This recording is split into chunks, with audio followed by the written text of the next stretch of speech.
warahmatullahi wabarakatuh. Baiklah, perkenalkan, nama saya Nur Fadila dari Prodi D3 Kebidanan Fakultas Kesehatan Universitas Atansa Masiro. Terima kasih kepada narasumber yang alhamdulillah bisa hadir serta bisa meluangkan waktu untuk berdiskusi serta memaparkan beberapa informasi terkait berdirinya Pondok Pesantren Al-Anwariyah Al-Idrus Pajagan Sagira untuk memenuhi tugas pada mata kuliah Komunikasi Kebidanan. Sedikit membahas tentang profil Pondok Pesantren Al-Anwariyah Al-Idrus. Didirikan pada tahun 1982 Masehi pada tanggal 5 Rabiul Tsani 1402 Hijriah. Pondok pesantren ini didirikan oleh Bapak Kiai Haji Nunung Anwaruddin di Kebonjati. Berhubungan dengan relokasi Waduk Karian, pondok pesantren ini hijrah pada tahun 2012 pada tanggal 29 Februari ke Kampung Pajagan. Oke, next. Narasumber kita kali ini yaitu beliau sebagai salah satu dewan guru serta penasihat pengurus santriwati Pondok Pesantren Al-Anwariyah Al-Idrus. Kepada beliau, Ustazah Ida Lailatul Afandi dipersilakan untuk memperkenalkan diri. Assalamualaikum warahmatullahi wabarakatuh. Waalaikumsalam warahmatullahi wabarakatuh. Nama saya Ida Lailatul Afandi, SPDI. Awal pendidikan dari mulai TK dulu tahun 1994 di TK Pertiwi, daerah Cianjur, karena saya lahir di Cianjur pada tanggal 4 Juni 1989, dan lanjut SD di SD Jambu Dipa 3 sampai tahun 1998 dan pindah ke Bandung, tempat kelahiran ibu saya, sampai ke lulus SD tahun 2001. Di SD Negeri Rancawa 3, lanjut pendidikan di SMP Negeri 51 Bandung sampai tahun 2004, dan 2004 dilanjutkan pendidikan di SMA Negeri 21 Bandung. Lanjut saya lanjutkan, tidak langsung kuliah, saya lanjutkan pendidikan di Pondok Pesantren daerah Cianjur yaitu Riyadul Alfiyah Benjot pada tahun 2009 sampai tahun 2013 awal.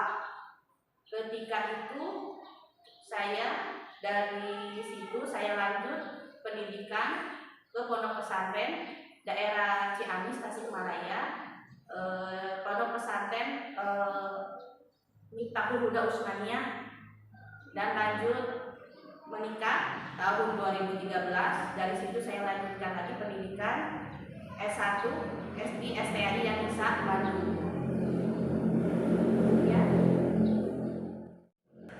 Baik, selanjutnya di sini saya akan memberikan beberapa pertanyaan kepada Ustazah. Pertanyaan yang pertama yaitu apa yang menjadi masalah Ustazah berada di sini? Dari tadi seperti tadi yang saya sampaikan, tahun 2013 saya tidak langsung melanjutkan kuliah karena saya menikah tahun 2013. Saya asli orang Cianjur Bandung dan menikah dengan salah satu putra dari pimpinan pondok di sini, yaitu putra kedua. Dan karena memang saya basicnya adalah pondok pesantren dulunya, sampai saya bisa ngajar. Awal-awal saya tidak ngajar dulu madrasah karena memang tahun 2013 itu masih kami masih awal-awal pendirian, jadi cuma ada satu angkatan untuk madrasah, jadi mungkin hanya beberapa guru yang dibutuhkan. Dan saya ketika datang ke sini langsung mengajar pengajian kitab kuning, kitab fikih, dan Al-Quran. Itulah sebabnya saya berada di sini. Untuk selanjutnya dalam pembelajaran madrasah mungkin mengajarnya sudah terhitung berapa tahun? Kalau mengajar di madrasah terhitung dari 2014-2015. Awal saya mengajar dalam bidang pendidikan bahasa Inggris. Tahun segitu. Berapa lama Ustaz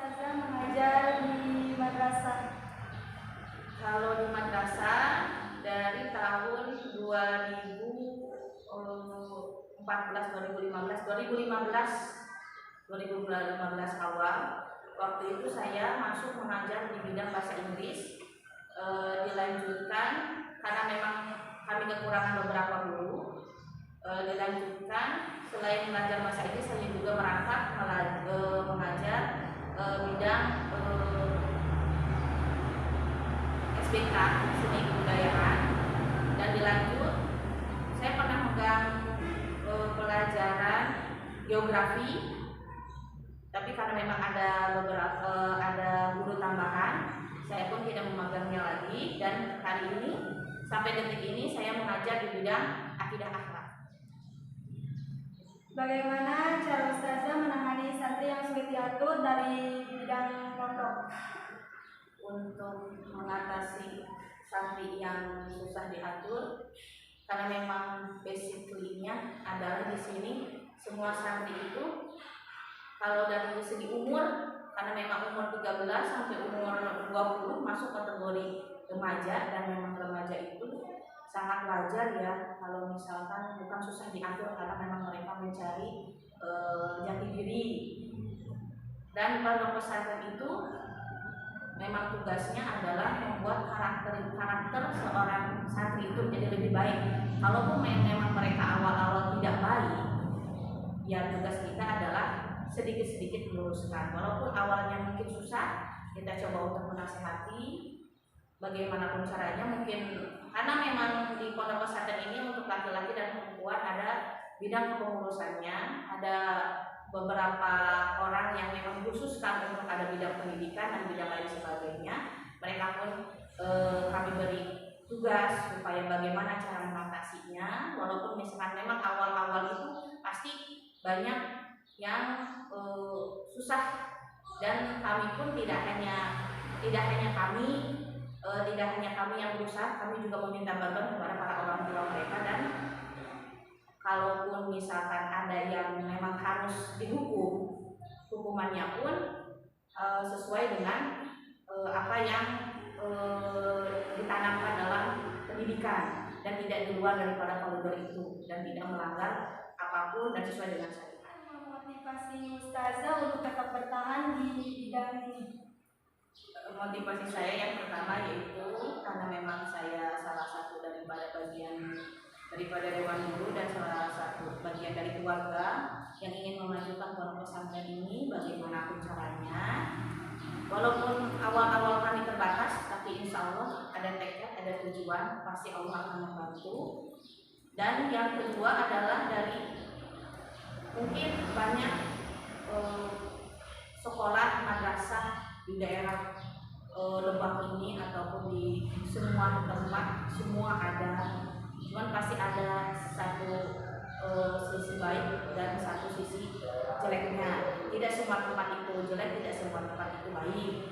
Ada sisi baik dan ada sisi, jadi tidak semua kita nilai baik dan tidak semua kita nilai buruk. Dan memotivasi saya masih bisa mengajar sampai saat ini adalah karena ingin generasi kita itu bukan hanya sekedar mendapatkan gelar, tapi juga mereka mendapatkan apa arti daripada kehidupan dunia, dan apa yang memang harus didapatkan, dan apa kewajiban mereka.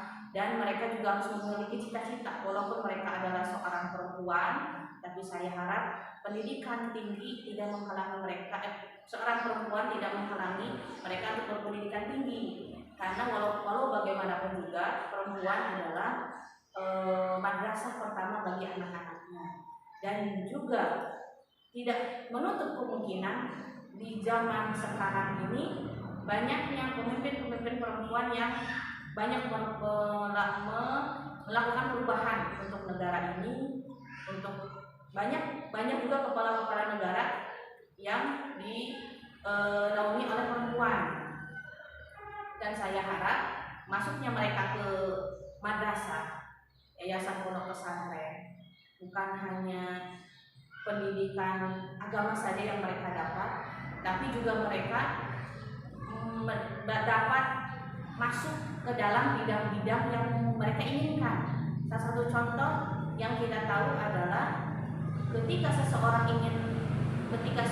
ingin melakukan perubahan akan peraturan ataupun apapun di bidang agama segala macam, mereka bukan cuma membutuhkan yang mereka tahu atau mereka basically-nya mereka pendidikannya agama, cuma mereka juga pasti ditanya sampai mana gelarnya, karena zaman sekarang kita tidak memungkiri bahwa yang ditanya adalah gelar, sejauh mana mereka mendapatkan pendidikannya. Makanya saya harap para santri yang ada di sini bukan hanya sekedar mendapatkan ilmu agama, juga ilmu dunia. Kalau bahasanya ilmu dunia juga mereka dapatkan, mereka bisa sukses di dunia dan juga di akhirat. Terima kasih atas jawaban dan diskusi dari Ustazah. Baik, cukup sekian dari pertemuan kita kali ini. Saya ucapkan terima kasih banyak kepada Ustazah yang meluangkan waktunya untuk menjadi narasumber kita kali ini. Sebelum saya undur diri, ada kata-kata ataupun motivasi yang dapat Ustazah sampaikan? Untuk motivasi yang bisa saya sampaikan adalah seburuk-buruknya seorang manusia pasti ada baiknya, sebaik-baiknya manusia pasti ada sisi buruknya, dan mudah-mudahan kita sebagai manusia bisa berusaha untuk memperbaikinya, walaupun ada kata-kata yang mengatakan bahwa al-insan makhluk fotowanisian, tapi juga membuat kita berusaha untuk menjadi orang yang sempurna, walaupun tidak ada orang yang sempurna, tapi kita bisa berusaha untuk menjadi orang yang lebih baik lagi. Ya, terima kasih untuk motivasinya. Semoga bermanfaat untuk kita semua. Kembali lagi nanti di lain waktu bersama saya. Assalamualaikum warahmatullahi wabarakatuh.